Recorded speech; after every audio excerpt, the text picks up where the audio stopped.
Chandraya Radhikaya Chadayale Krishnaya Krishna Bhaktaya Tad Bhaktaya Namo Namaha. So I just want to share a few words about the reason for the season, Jesus Christ. So some people are skeptical whether Jesus Christ wasn't actually an existing historical figure.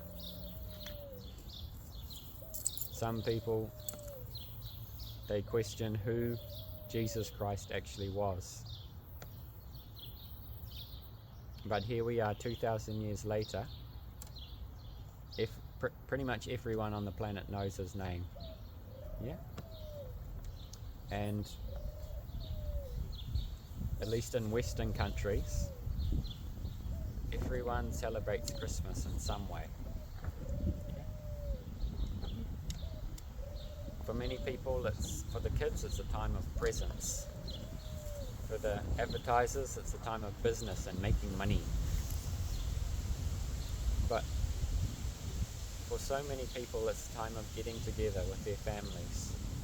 If there wasn't Christmas, we might go many years not talking with our loved ones, not reaching out to people who are close to us. So maybe it's not always enjoyable seeing your family on Christmas, but without the mercy of Jesus Christ, we wouldn't have this special time. Everyone's in a festive mood, at least on Christmas. Building up to it's a bit stressful for people, but this is mercy of a Vaishnava, of a devotee of God. And at the very least, if you can't appreciate any of the rest, it's a day off work. So this is the mercy of a devotee of the Lord. So we are very much indebted to the gifts of Jesus Christ. So he very much stressed in his teachings a mood of repentance. And perhaps you know there's a story in the Bible, the story of Jonah. Who knows the story of Jonah? And the whale. So Jonah, he was instructed by God, you must go to this place and you must preach to them about repentance. It was one wicked city.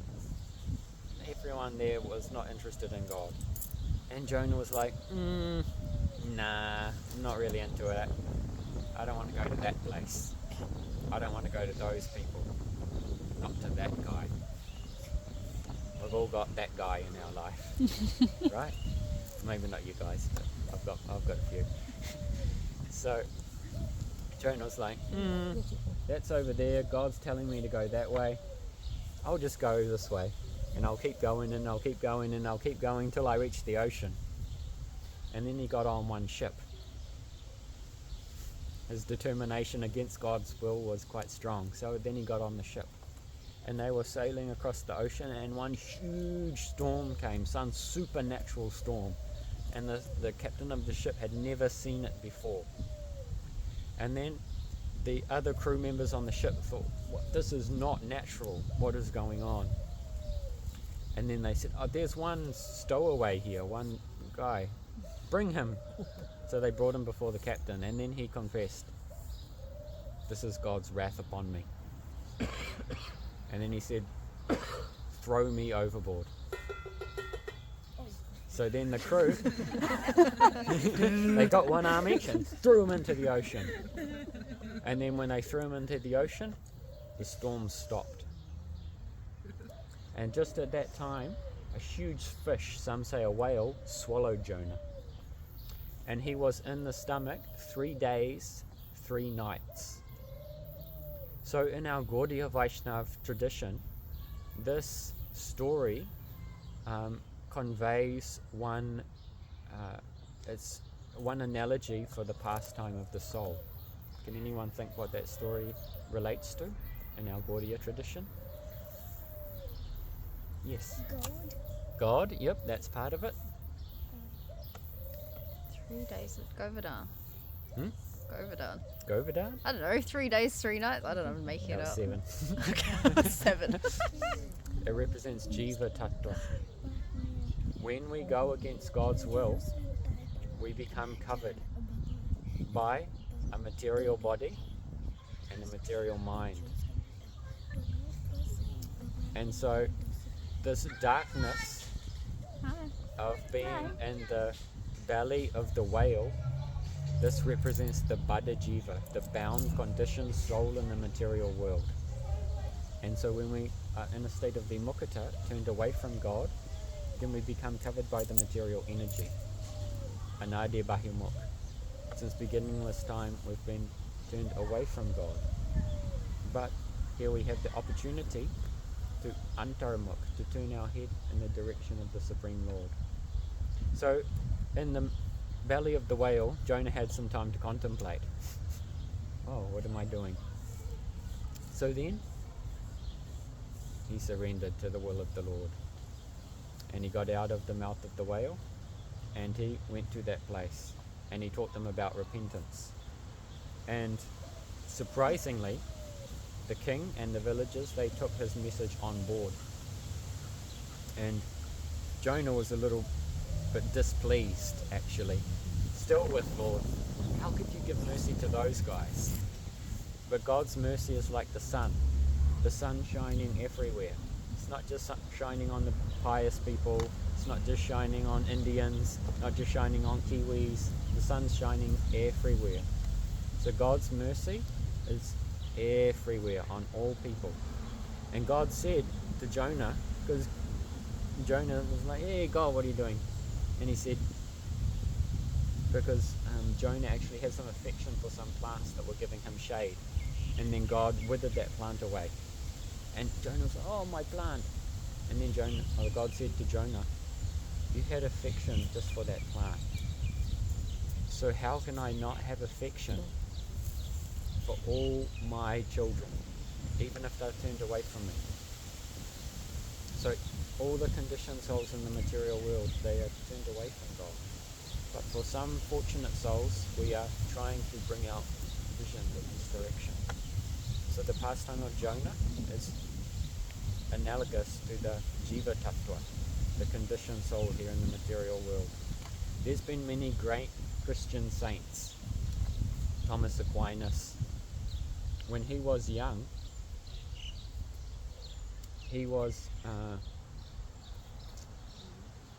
eventually, when he was 19, he was studying in Paris, and he was recruited by the Dominican order. He was actually a prince coming from a very, very wealthy family, and his uncle was the abbot of the Benedict order, and his uncle used to get carried everywhere on the palanquin, so like a head monk, like a head sannyasi, but he was living such an opulent life.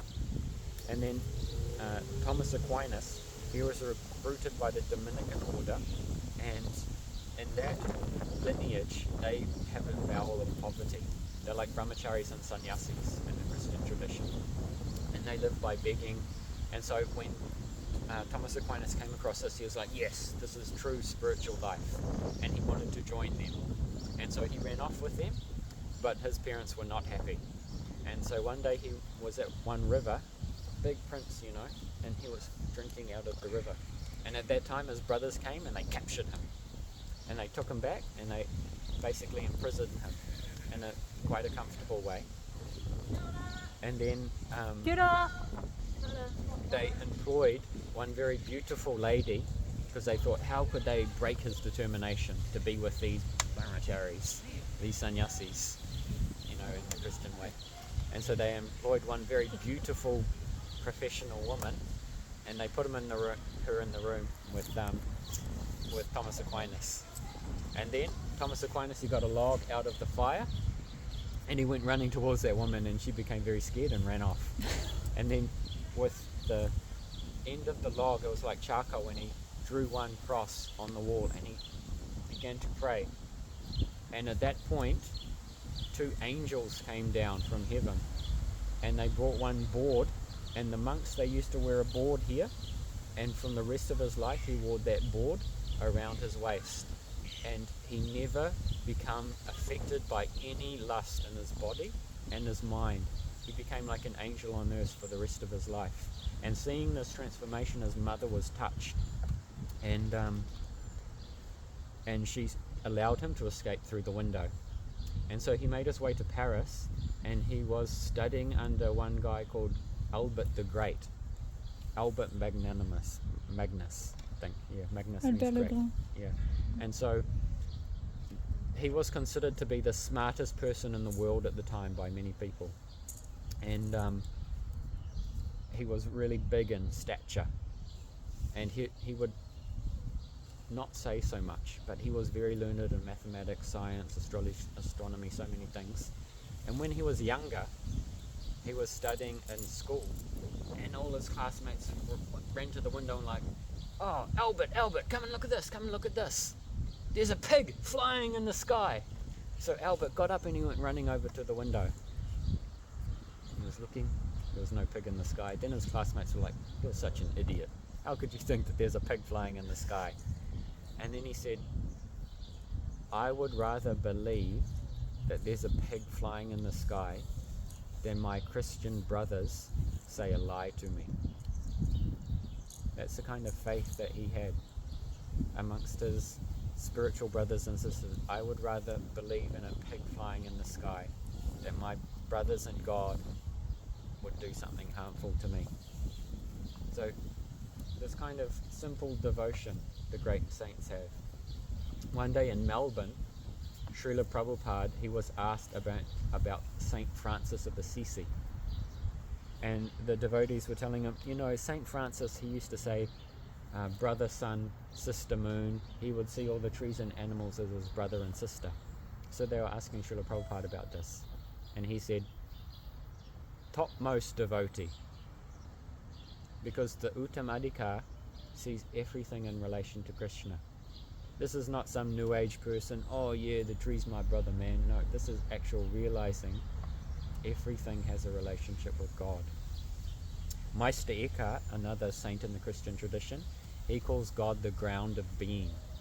Because what sets Vedanta apart from different theologies, because actually if we just very briefly look at four main thinkers of four religious traditions: Moses Maimonides from the Jewish tradition, Thomas Aquinas from the Christian tradition, Ibn Sina from the Islamic tradition, and Madhvacharya from Vedanta, Vedic tradition. They all agree on certain points: that the soul is eternally individual, separate from God; that God is the cause of the world, the cause of creation; the soul is distinct from the body, and what we do in this life has repercussions in the future. So in the in the Islamic tradition, this is not Moses of the Old Testament, this is a different theologian in Islam. And there's a saying in Islam, between Moses and Moses there was no one like Moses. So it is very much revered. But out of those four traditions, they all agree on these points. The soul is eternal. God's the creator of the world. What we do here and now has an effect in the future. We can see this. What you do here during the week, it has an effect in the future. It gives you a paycheck, right? So we can extend that vision. So what's the nature of what happens in the future? Okay, there's nuance there, but there's some commonality. So later in his life, Thomas Aquinas was working on his magnum opus, a great writing. And then one day he went into what in Sanskrit would be called samadhi, into trance. And then what was revealed to him in trance, he stopped writing after that. And he said, "What was revealed to me, philosophy can never touch." And one very interesting revelation, Saint Teresa of Avila, 2025 is the 505th anniversary of Chaitanya Mahaprabhu going to Vrindavan. And at that same time he was in Vrindavan was the appearance of Saint Teresa of Avila. She had so many sattvic bhavs, so many transcendental spiritual emotions. In church, she used to levitate. She had so many mystic powers. And one day, she also went into samadhi. And in her samadhi, guess what she saw? She saw one dark, very handsome complexion. Actually, before that, she saw Jesus. And another time she was in trance. And she said to Jesus, actually, my life's, many things have been taken away in my life. And then Jesus said to her, yeah, this is how I treat my friends. I take everything away from you. And then so she said to Jesus, you know, it's no wonder you don't have many friends. But the friends that you do have, they'll be very dear to you.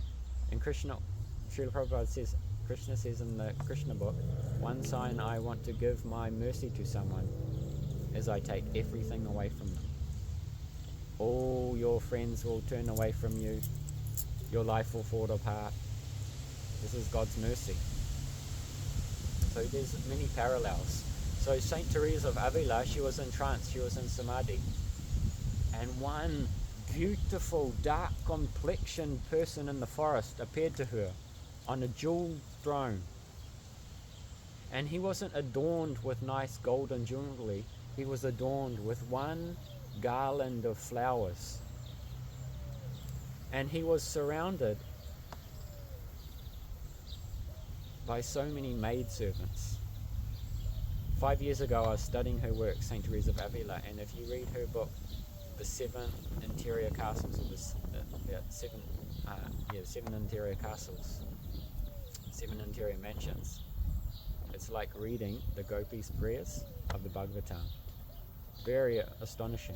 So in her trance, she saw God, dark complexion, with a garland of flowers around his neck, surrounded by maidservants. Sound familiar? So, she didn't quite say that. So, some of our acharyas, they have said, we are true Christians. Because Jesus talks about the Father. But who is that Father? Krishna says in Bhagavad Gita, I am the original seed-giving Father. So Jesus talks about surrender. Love thy neighbor. Above all else, love God. And when you surrender and you engage in bhakti, then revealed theology, God reveals himself. And who is God? Beautiful, charming boy playing with a flute, curling locks of hair, yellow pitimbar, peacock feather in his hair, chasing after Radharani. This is God. So even in the Christian tradition, great revelation is there. So my Param Gurudev Bhaktivedanta Narayan Goswami Maharaj, he says a very beautiful point. The point where all religions meet, that is Bhakti Yoga. Because there's only one religion, pure devotion to God. And that God has many names, but there's only one God. So hallowed be thy name. So wherever you are in the world, we should get together and engage in Sankirtan. Even in your local language, your local, how you know God, you can chant in that way. And this will purify the consciousness, and we'll get a revelation of who is God. So on Boxing Day, if you're interested, for anyone, we're going to have one Zoom session online about this topic of Jesus, and Jesus through the lens of the Vedic tradition. So we're going to have many guest speakers speaking, and perhaps you know from 13 to 30 there's no record of Jesus in the Bible, but it's well known in India that actually Jesus went to India, and he went to Vrindavan, he went to Jagannath Puri, and after the crucifixion he went to Kashmir. So 2.5 years ago I was in Kashmir, and I went to Rosabal Shrine, where it said Jesus' body is still there in Samadhi. So if you ever go to Kashmir, you can visit that place. So it may challenge what we've heard before, but we can't put the devotees of God in a box. And also the virgin birth, when great Vaishnavas appear in this world, they're not bound by karma. No, my pastimes are all transcendental, and also his pure devotees, they're not under the grip of karma. They are also transcendental. Thank you very much for listening. Hare Krishna. Krishna.